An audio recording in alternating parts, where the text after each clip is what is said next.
dejaste. No, no, no, no, no, no, yo te avisé. Y vos no me dejaste convencerte. Hola, bienvenidos a Yo Te Avisé, un lunes más que estamos acá junto a Romina Mangel y hoy con un invitado muy especial. Estamos con el ministro de Defensa, Agustín Rossi, en un día donde hay mucha confusión y sobre todo donde hay muchos temas que se mezclan entre lo técnico y lo político, y vamos a tratar a ver si nos ayuda a entender. Primero, obviamente, una de las grandes noticias tienen que ver con esta decisión del gobierno de modificar la estrategia de seguridad y de sumar al ejército. Y ahí empezó la confusión. ¿Qué pasa con los gendarmes? ¿Qué pasa con el ejército? ¿Qué pasa con prefectura? ¿Qué pasa con la policía? ¿Cuál es la decisión? Y si efectivamente el ejército puede involucrarse en cuestiones de seguridad interna. No. No. Definitivamente. Perfecto. Nosotros tenemos dos leyes que son piramidales en todo lo que significa la estructura de defensa y la estructura de seguridad, que son la Ley de Defensa y la Ley de Seguridad Interior. La Ley de Defensa, que fue concebida durante la década del 90, fue reglamentada por el gobierno de Néstor Kirchner, después de muchísimo tiempo de no ser reglamentada. Taxativamente limita y prohíbe las tareas de seguridad interior por parte de las Fuerzas Armadas. Así que lo que nosotros estamos haciendo con este desplazamiento es garantizar lo que significa la frontera, ¿no? Recordemos que se desplazan 4.000 hombres de las Fuerzas Armadas hacia la frontera, sobre todo la norte, ¿verdad? En el año 2011 la Presidenta de la Nación, a través de un decreto, estableció lo que se llama el Operativo Escudo Norte. El Operativo Escudo Norte es un operativo de seguridad en donde las Fuerzas Armadas participan en lo que significa el control de su frontera terrestre, su frontera aérea fundamentalmente, ¿no? Ese operativo Escudo Norte hacia el interior de las Fuerzas Armadas se llama Fortín 2 y está siendo efectivizado por la Fuerza Aérea en lo que significa el control del espacio aéreo. ¿Cómo funciona esto? La Fuerza Aérea es quien operativiza todo el sistema de radares que tenemos en el norte argentino. A través de ese sistema de radares, cada vez que se detecta un tránsito aéreo irregular, un tránsito aéreo no identificado, la Fuerza Aérea comunica por un lado a la Fuerza de Seguridad correspondiente, en general Gendarmería, y por el otro lado lo que se suele hacer es darle la indicación a algún avión que tenemos desplegado en algunos de los aeropuertos del norte argentino, de manera tal de acercarse hasta ese tránsito irregular y completar su identificación. Nosotros en el radar lo que vemos es un punto y una dirección, entonces completamos esa identificación para darle la totalidad de la información a la Fuerza de Seguridad.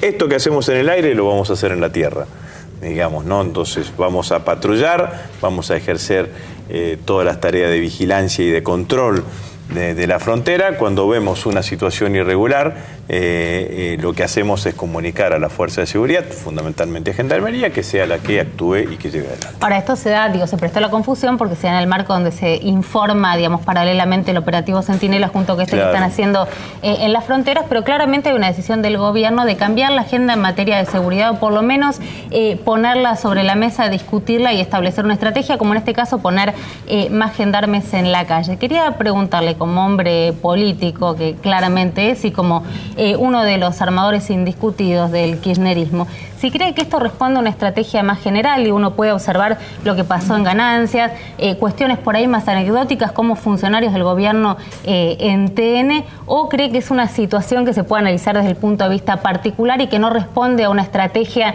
tal vez de revisión sobre lo que pasó en las urnas en las PASO. Mire, cuando usted gobierna, toma las decisiones políticas que tiene que tomar en el tiempo y en el espacio que considera que tiene que llevarlas adelante y en función de una cantidad de consideraciones. El operativo Centinela no es un operativo que se inició ahora, se refuerza con esta decisión. El Escudo Norte no es una cosa que se inició ahora, está vigente desde el año 2011. La misma Presidenta de la Nación, en lo que fue la cena de camaradería de las Fuerzas Armadas, anunció que ella entendía y que preveía un desplazamiento de los hombres, de una redistribución, dijo en ese momento, de los hombres de las Fuerzas Armadas para garantizar la frontera seca más importante que tenemos, digamos, ¿no? Entonces las decisiones se toman con una cantidad de cambio de actitud, con una cantidad de variables y en el momento que la presidenta considera que haya que tomar una decisión correspondiente. Usted me pregunta lo de ganancias. Bueno, no es una decisión fácil de tomar, digamos. Todos reivindicamos que el salario tiene que estar lo menos gravado posible. Ahora, también quien gobierna tiene que tener una perspectiva de cómo son los ingresos fiscales. Y usted fíjese que en el caso de ganancias, cuando uno analiza, del 100% de lo que se recauda de impuesto a las ganancias, el mayor porcentaje va a ser coparticipado para el conjunto de las provincias argentinas. Si usted saca que el 20% balancés como precoparticipación, va a un porcentaje, no es un impuesto que afecta solamente lo que significan las cuentas fiscales del Estado Nacional a través del Tesoro, digamos, ¿no? Entonces, el que gobierna, el que tiene que tomar decisiones, contempla una cantidad de situaciones. Lo que no se puede dejar de desconocer es que no desde ahora, sino desde siempre, la voluntad política de nuestro gobierno fue tratar de descargar la menor cantidad de presión impositiva sobre lo que significa el salario. El dato más palpable es que este gobierno fue el que derogó la tablita de Machinea. Usted se acuerda que la tablita de Machinea era aquella famosa tablita por la cual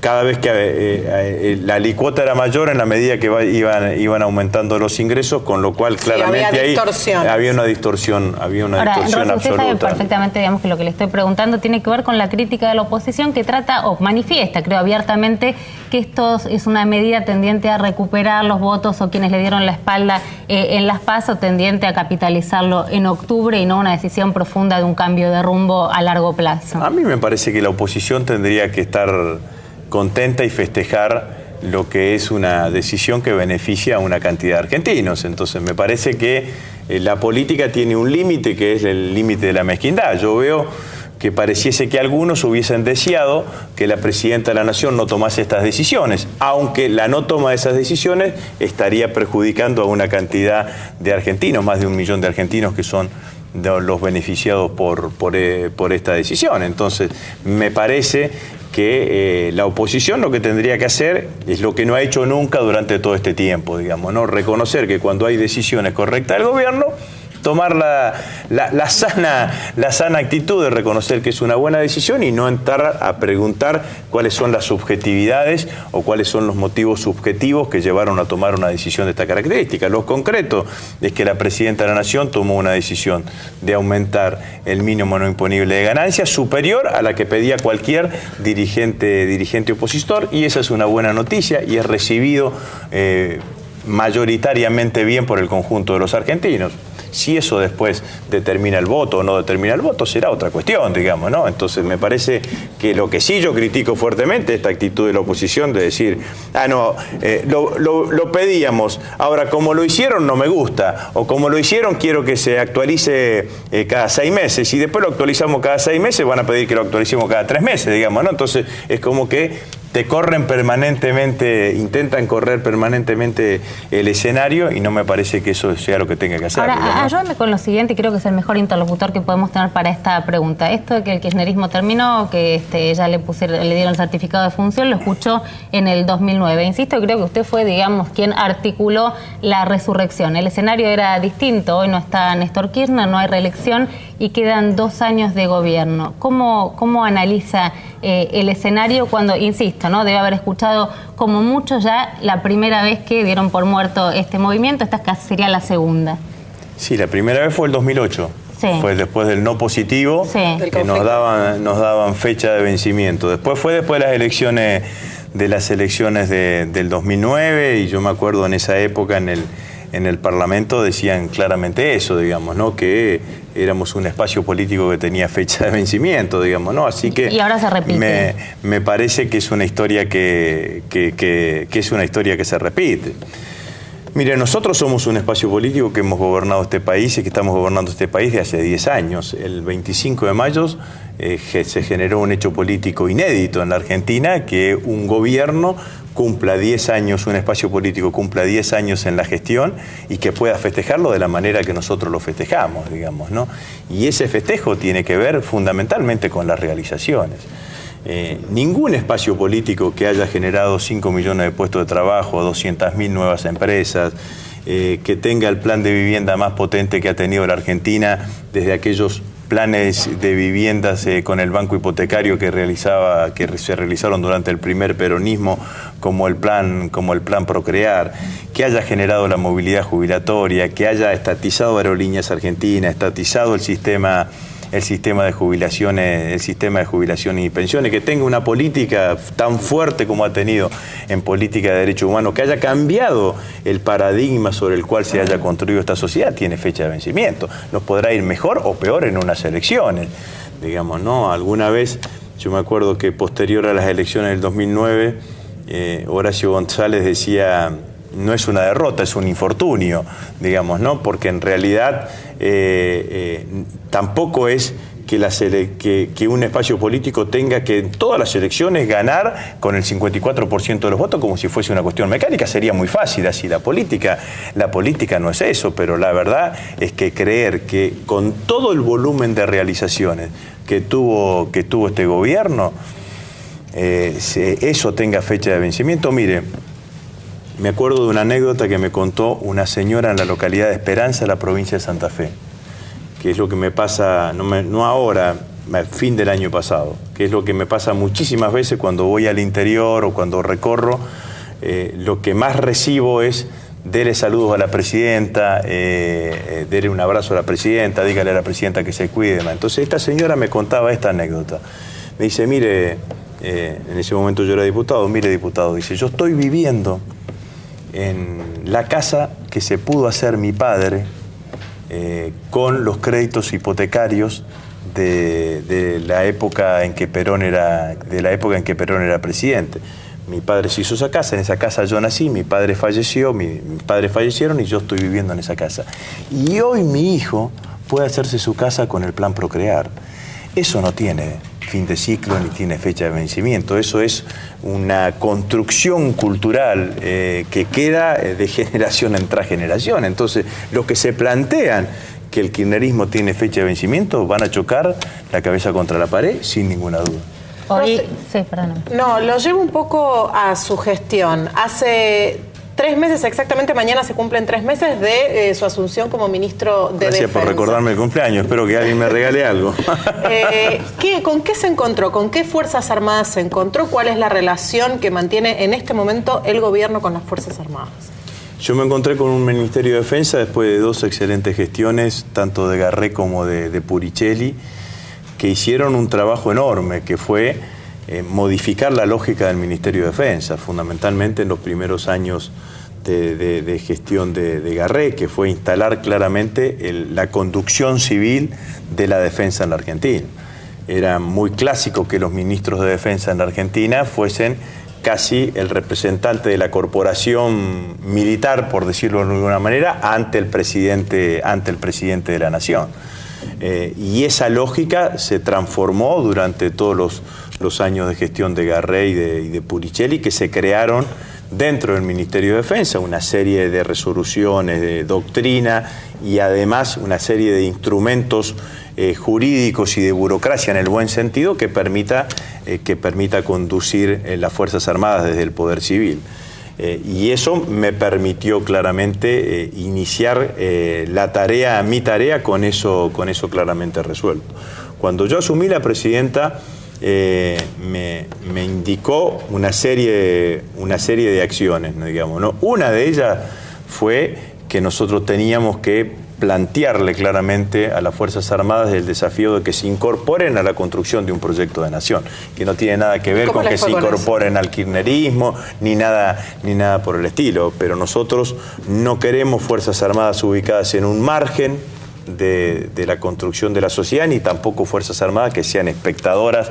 Pero a ver, además de los cuestionamientos que tiene, digamos, en la causa Milani por delitos de lesa humanidad que se lo estará investigando y donde todavía no está imputado, el hecho de haber expresado justamente el sumarse a un modelo le trajo muchos problemas. Bueno, pero yo quiero explicitar qué significa esa situación.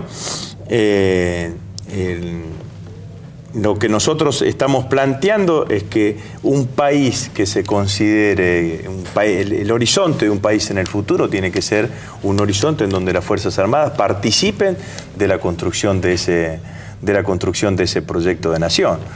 Tenemos ejemplos históricos. Nosotros mañana le vamos a hacer un homenaje a Savio. La Argentina ha tenido generales como Savio, generales como Mosconi. Mosconi ha sido el impulsor de la industria del petróleo en la Argentina. Savio ha sido el impulsor de la industria siderúrgica en la Argentina. En los años 90, con aquel famoso decreto privatizador de Dromi, ¿se acuerdan ustedes? Se llamó a privatizar 27 empresas que dependían del Ministerio de Defensa. El desarrollo industrial en la Argentina ha tenido claramente participación de las Fuerzas Armadas. Por ejemplo, que el ejército debería poder expresar, digamos, su adhesión a un modelo sin que sea sancionado, por lo menos un jefe del ejército, sí, un jefe de cualquier fuerza, sí, lo que tiene que hacer, tiene que plantearse claramente que tiene que llevar a su fuerza a participar claramente de la construcción de un proyecto de nación. Nosotros tenemos el 85% del promedio, el 85% promedio en todas las fuerzas son suboficiales y oficiales que ingresaron a cada una de sus fuerzas después del 10 de diciembre del 83. Entonces nosotros tenemos casi así como fuimos los que construimos en conjunto de los organismos de derechos humanos ese paradigma cultural que es memoria y verdad y justicia, tenemos un imperativo histórico de darle un horizonte a las Fuerzas Armadas en nuestro país, y eso es lo que queremos, hacer. Desde una serie de perspectivas, la participación de las Fuerzas Armadas en situaciones de emergencia, por eso la Presidenta crea la Secretaría de Coordinación de las Fuerzas Armadas en Emergencia. Tuvimos nuestra participación en lo que fue la expresión de Rosario, fuertemente reconocida por el conjunto de la sociedad. La creación de una Secretaría de Ciencia, Tecnología y Producción para la Defensa. Los principales desarrollos tecnológicos del mundo han tenido una parte, o en una parte, un inicio dentro de las Fuerzas Armadas. Los celulares, digamos, fueron primero un desarrollo militar que después se convirtió de uso dual y de uso civil. Entonces nosotros eso lo tenemos que tener integrado en un desarrollo del conjunto de la sociedad, digamos, ¿no? Y obviamente otro tipo de actividades que realizan las Fuerzas Armadas y que son claramente ponderadas. Las misiones de paz en Haití o en Chipre, o este desplazamiento que vamos a hacer para garantizar toda la frontera norte, que es la frontera seca y que son siempre las más difíciles de custodiar, no en la Argentina, sino preguntémosle a Estados Unidos con México, digamos, ¿no? Lo que significa o todo lo que ha significado. Nosotros en el 2004 teníamos el 12% del espacio aéreo radarizado. En el 2004 Néstor Kirchner tomó una decisión de hacer la radarización de todo el espacio aéreo argentino a través de un contrato con una empresa nacional que es el INVAP. Y hoy tenemos el 90% del espacio aéreo radarizado. Lo llevo a una cosita que dijo recién que me interesó respecto de los envíos de paz a distintos países. ¿Qué pasa hoy con el Consejo de Seguridad de la ONU y con la situación particular de Siria? Bueno, primero la Argentina dejó de presidir el Consejo de Seguridad el sábado. El 31 de agosto, porque nos tocaba presidirlo durante el mes de agosto. Yo estuve participando de la reunión del miércoles 28, en donde se trató la cuestión de Haití específicamente, digamos, ¿no? Me parece que el Consejo de Seguridad hasta ahora no se ha reunido para tratar la cuestión de Siria, y la Argentina ha tenido una posición clara y contundente de rechazo de cualquier tipo de intervención militar. en una situación de esta característica que creemos que empeora la situación. Nuestro compromiso con la paz no solamente lo efectivizamos en estas misiones de paz, en Haití o en Chipre, sino que es una posición histórica de nuestra Cancillería y de nuestra política exterior, ¿no? Recién Ana le recordaba que cumple 3 meses en la gestión y no ha habido grandes frentes de tormenta, pero los 2 que tuvo sí fueron importantes. Por un lado, la cuestión de Milani, de la que hablábamos recién, se va a tratar, dijo más adelante, ¿no? La cuestión del pliego, la presidenta, y en principio no parecería haber novedades con la causa. Ustedes están atentos a ver qué puede pasar a la causa, tanto en Tucumán como la que está llevándose a cabo en el Fuero Federal por enriquecimiento ilícito, para tomar algún tipo de decisión. Les soy clara, en el caso de que sea llamado indagatoria, por ejemplo, ¿permanecería en el cargo? Mire, nosotros hemos tomado nota de todo lo que ha sucedido en todos los frentes, digamos, ¿no? De hecho, en el caso de Milani se ha presentado voluntariamente a la justicia, sea tanto en La Rioja como en Tucumán, y de esa presentación voluntaria no ha habido ni existido ninguna otra acción procesal alrededor de ese tema, digamos, ¿no? Así que también hemos tomado nota del entorno político en el cual se desarrolló el debate sobre esa cuestión, sobre todo la cuestión del ascenso de Milani, ascenso que no había tenido casi cuestionamientos ni en el año 2007, cuando había ascendido a general de brigada, ni en el año 2010, cuando había ascendido a general de división. Así que para nosotros las cosas están desde ese punto de vista claras. No tenemos ninguna tensión especial sobre donde no la tenemos que tener. Está actuando la justicia y la justicia es la que actúa y nosotros nos someteremos a lo que la justicia diga. Y en el otro caso, que es el de Puricelli, también una causa que está iniciada, tiene que ver con la campaña antártica. Usted en su momento dijo no vamos a revisar nada. ¿Mantiene esa misma posición? No tengo ninguna duda de que todo lo que se hizo en forma correcta. No significa que estemos escondiendo absolutamente nada. Todos los requerimientos judiciales que se me han hecho sobre la campaña antártica fueron respondidos en tiempo y forma por el Ministerio. Sí, lo que tengo para decir sobre la campaña antártica, que los que decían que la campaña antártica no se iba a terminar, que no iba a estar, que no se había completado, que no había sido abastecida adecuadamente la base Marambio, hoy justamente le hicimos un reconocimiento a los pilotos de la Fuerza Aérea, a los mecánicos y a la base militar de Río Gallegos, porque desde que yo asumí iniciamos un puente aéreo, es decir, abastecimos a través de nuestros aviones más grandes, que son los aviones Hércules, a la base Marambio, y hoy tenemos esa tarea absolutamente completada, y la base Marambio tiene combustible y todo tipo de abastecimiento hasta enero del año que viene, o sea que la campaña antártica del año 2013 está absolutamente terminada sin ningún tipo de inconveniente. Ministro, muchísimas gracias por acompañarnos. Nosotros nos vamos a una breve pausa, pero volvemos. Ahí más yo te avisé. Yo te avisé y vos no me escuchaste. No, yo te avisé y vos no me dejaste.